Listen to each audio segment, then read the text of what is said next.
Prandaj në Shqipëri vëlla këta janë mësuar ti fitojnë nga të tjerët. Edhe këta që shkuan te Saliu sot, e di pse shkuan te Saliu. Se e pan që vetëm nuk mund të bënin dot rol udhëheqës. Do të thënë, nuk tërhinin dot. Ishin dembel, janë vanitos, e shikojnë politikën, do të thënë. Gjithë që shkëputën KPD-ja ç'a morën?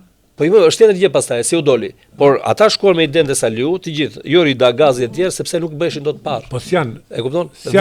Dhe Saliu, duke qenë se Saliu kishte, pse troqi njërin Saliu? Saliu e filloi në mënyrë të ndrojtur me 20 vet, kryesisht nga Tropoja, që u mblodhën te Rogneri, apo jo. Dhe nga kjo pastaj ushtri dhe mori gjithë partinë.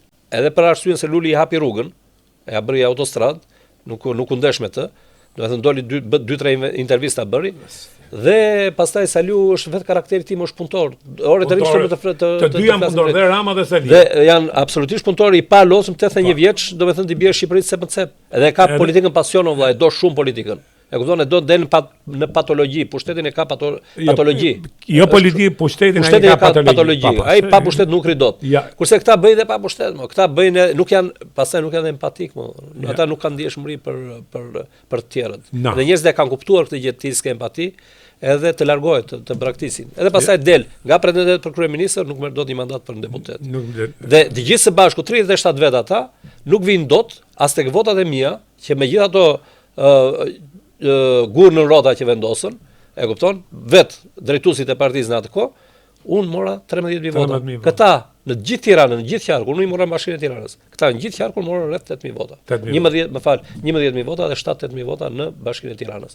Dhe nuk bën dot deputet del kryeministri, ai njeri që do të jetë kandidat për kryeministër merr 1.500 vota në qarkun e Tiranës. A ka fytyrë Dalimon? Është e tmerrshme. Unë nuk e di se si mund të futesh të merresh me politikë edhe dalësh më në publik kur ti arrin në këto përmasa katastrofale. Për ta mbyll, çfarë do të ndodhi pas kësaj? Historia është e ditur, si ti dhe unë të tjerë kemi thënë që para zgjedhjeve që Saliu do vazhdoj të pretendoj, do të thënë me votat, do mbaj këtë narrativ deri në shtatori. Do vazhdoj të jetë hysyve demokratëve, do të thënë, mirë pa ata e kanë kuptuar, ditë do t'i largojnë, asnjë gjë s'përfiton. Me këtë grup parlamentar që ka, me këta 40 veta, do vazhdoj të bëj të njëjtën gjë, do futet në parlament, se tani është pa e rëndësishëm, në Rama si ka dhe nevojën. Se i ka votat, me shumicë të cilësuar, i ka votat. Kushtetut ndoshta s'ka pse të ndryshojë.